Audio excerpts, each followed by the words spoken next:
మీరు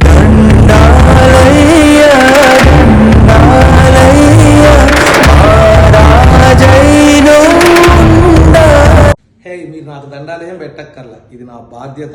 ఆటమ్స్ చూడండి. So first, Bohr's postulates are applicable for hydrogen atom and hydrogen like ion. Hydrogen like ion అంటే అర్థం ఏంటంటే బయట సింగిల్ ఎలక్ట్రాన్ మాత్రమే తిరుగుతుంటే దాన్నే హైడ్రోజన్ లైక్ అయాన్ అంటారు. అంటే అర్థం ఏంటి? హీలియం ఉంది, హీలియంలో యాక్చువల్గా 2 ఎలక్ట్రాన్స్ ఉంటాయి, ఒకదాన్ని ఎల్లగొట్టాలి, ఎల్లగొట్టడాన్ని అయనైజేషన్ అంటారు. ఒకదాన్ని ఎల్లగొట్టాం కాబట్టి సింగిలీ అయనైజ్డ్ హీలియం ఆటం.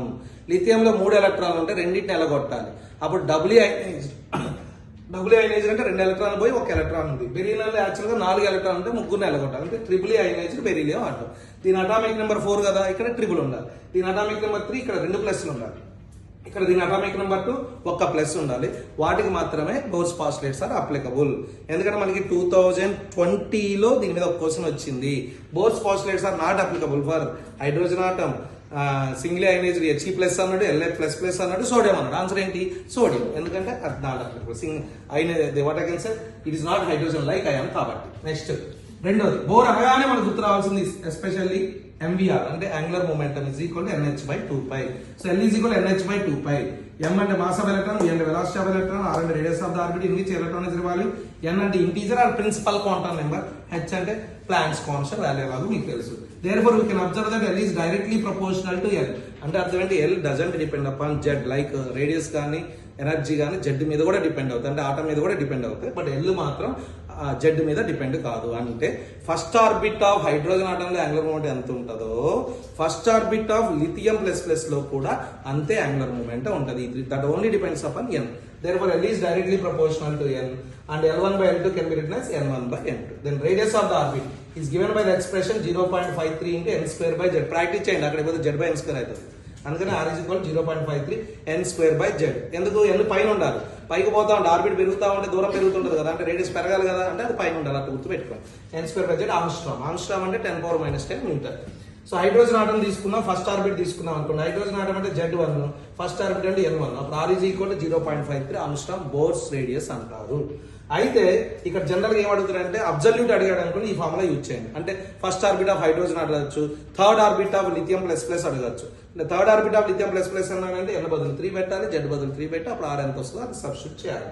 ఒక కంపారిజన్ అడుగుతాడు, ఒకటే ఆటంలో కంపారిజన్ అడిగాడు అనుకోండి. ఒకటే ఆటం అంటే Z కాన్స్టెంట్, అప్పుడు R is directly proportional to n². R we can write R1/R2 equal to N1/N2 whole square. అంటే ఫస్ట్ ఆర్బిట్ యొక్క హైడ్రోజన్ ఆటం సెకండ్ ఆర్బిట్ యొక్క హైడ్రోజన్ ఆటం మధ్య రేడియస్ రేషియో అడిగాడు అనుకోండి, అప్పుడు R1/R2 equal to 1/2 whole square. First orbit ని ఇంకొక పేరు ఏంటంటే గ్రౌండ్ స్టేట్ అంటారు, సెకండ్ ఆర్బిట్ ని ఫస్ట్ ఎగ్జైటెడ్ స్టేట్ అంటాం, థర్డ్ ఆర్బిట్ ని సెకండ్ ఎగ్జైటెడ్ స్టేట్ అంటాం, 10th ఎగ్జైటెడ్ స్టేట్ అంటే 11th ఆర్బిట్, అలా అన్నమాట.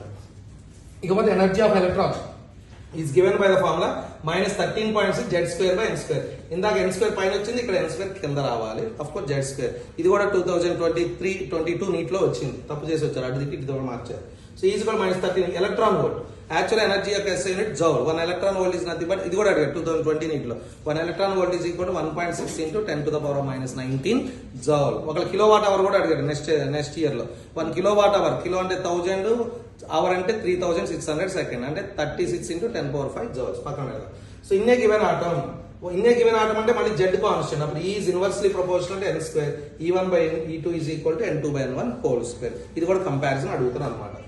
Potential energy is given by potential energy of electron చాలా సార్లు అడిగాడు, 2018 లో అడిగాడు డైరెక్ట్ గా. Potential energy is given by -k అంటే 1/4πε Z²/R. Kinetic energy can never be negative, kinetic energy వచ్చినా నెగిటివ్ కాదు ఎప్పుడైనా సరే. Z²/2R. టోటల్ ఎనర్జీ రెండింటి కలిపితే వచ్చేది మైనస్. ఇక్కడ రేషియో అడుగుతాడు, potential energy by kinetic energy. ఇవన్నీ క్యాన్సిల్ అయినాయి, -1 మిగిలింది, 1/1/2 అంటే పైకి వస్తుంది 2:1. Kinetic energy by total energy మొత్తం సేమ్ టు సేమ్ ఉంది, కాకపోతే ఒక మైనస్ తేడా, అంటే -1:1 ఆర్ 1:1 ఏదైనా ఒకటే. And potential energy by total energy ఇచ్చాడు అనుకోండి, -k క్యాన్సిల్ అయింది, ఇదంతా క్యాన్సిల్ అయింది, మళ్ళీ 1/1/2 2:1 రేషియో అడుగుతాడు డైరెక్ట్. ఓకేనా? సరే. Next energy of electron first orbit అంటే N1 పెట్టు, హైడ్రోజన్ ఆటం కి Z1, N1 పెడితే ఇది -13.6, N2 పెడితే -3.4. ఇవి గుర్తుండాలి. Third orbit -1.5 electron volt, fourth orbit -0.85 electron volt. గుర్తుండాలి అంటే కంపల్సరీ గుర్తుండాలి, ఫాస్ట్ కావాలంటే గుర్తుండాలి, నీ ఇష్టం. సో ఇప్పుడు ఈ గ్యాప్ అంటే పైకి పోతున్నా కొద్ది ఎనర్జీ ఏమైతుంది, పైకి పెరుగుతా ఉంది. ఇది తక్కువ, ఇది పెద్దది, ఇది ఇంకా పెద్దది, ఇది ఇంకా పెద్దది. ఎందుకంటే మైనస్ ఉంది కాబట్టి వాల్యూ చిన్నదైతే ఉన్నది, టోటల్ వాల్యూ పెరుగుతూ ఉంటుంది అన్నమాట.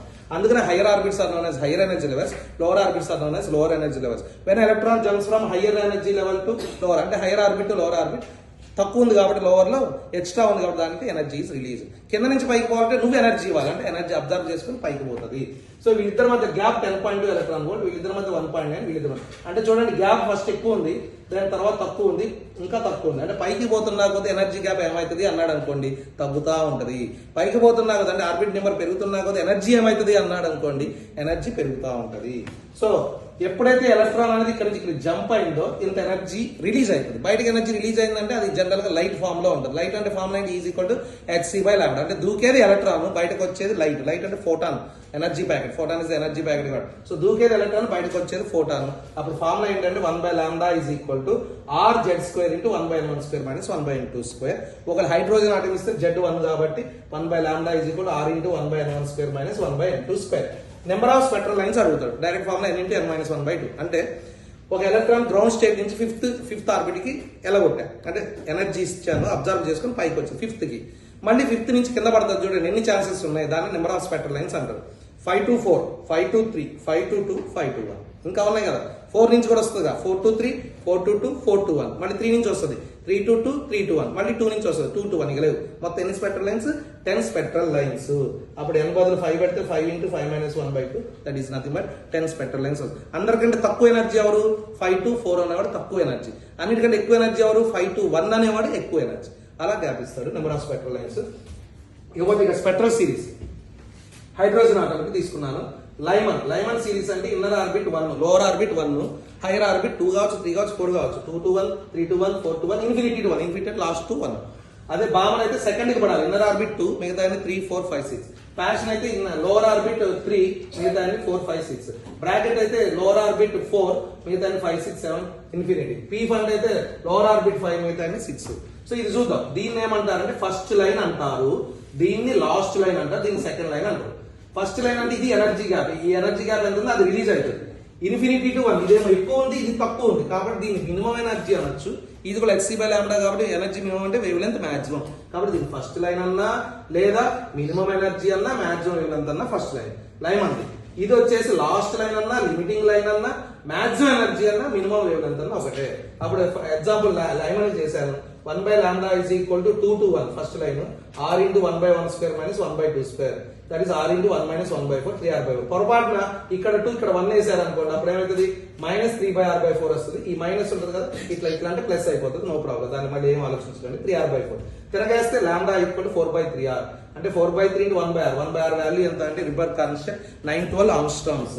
దెన్ లాస్ట్ లైన్ అంటే infinity to 1. So 1/λ is equal to r into 1/1², 1/2², r, that is 912 angstrom. ఇది వచ్చేసి హైడ్రోజన్ ఆటంలో Lyman series ultra violet region లో ఉంటుంది, ఎనర్జీ బాగుంది కాబట్టి. తర్వాత విజిబుల్, తర్వాత near infrared, far infrared. So ఇవన్నీ మీరు పర్ఫెక్ట్ గా ఉంటే పక్కా చెప్తున్నా 4 మార్క్స్ వస్తుంది. మీకు ఆటమ్స్ లో క్వశ్చన్ వచ్చిందంటే నన్నే తెలుసుకోండి, 100% ఆన్సర్ కూడా కరెక్ట్ అవుతుంది. రావడం కాదు ఇంపార్టెంట్, మీరు కరెక్ట్ చేయడం కూడా important. So wish all the best. This Raj Satish Babu, doctors medical academy. Come on.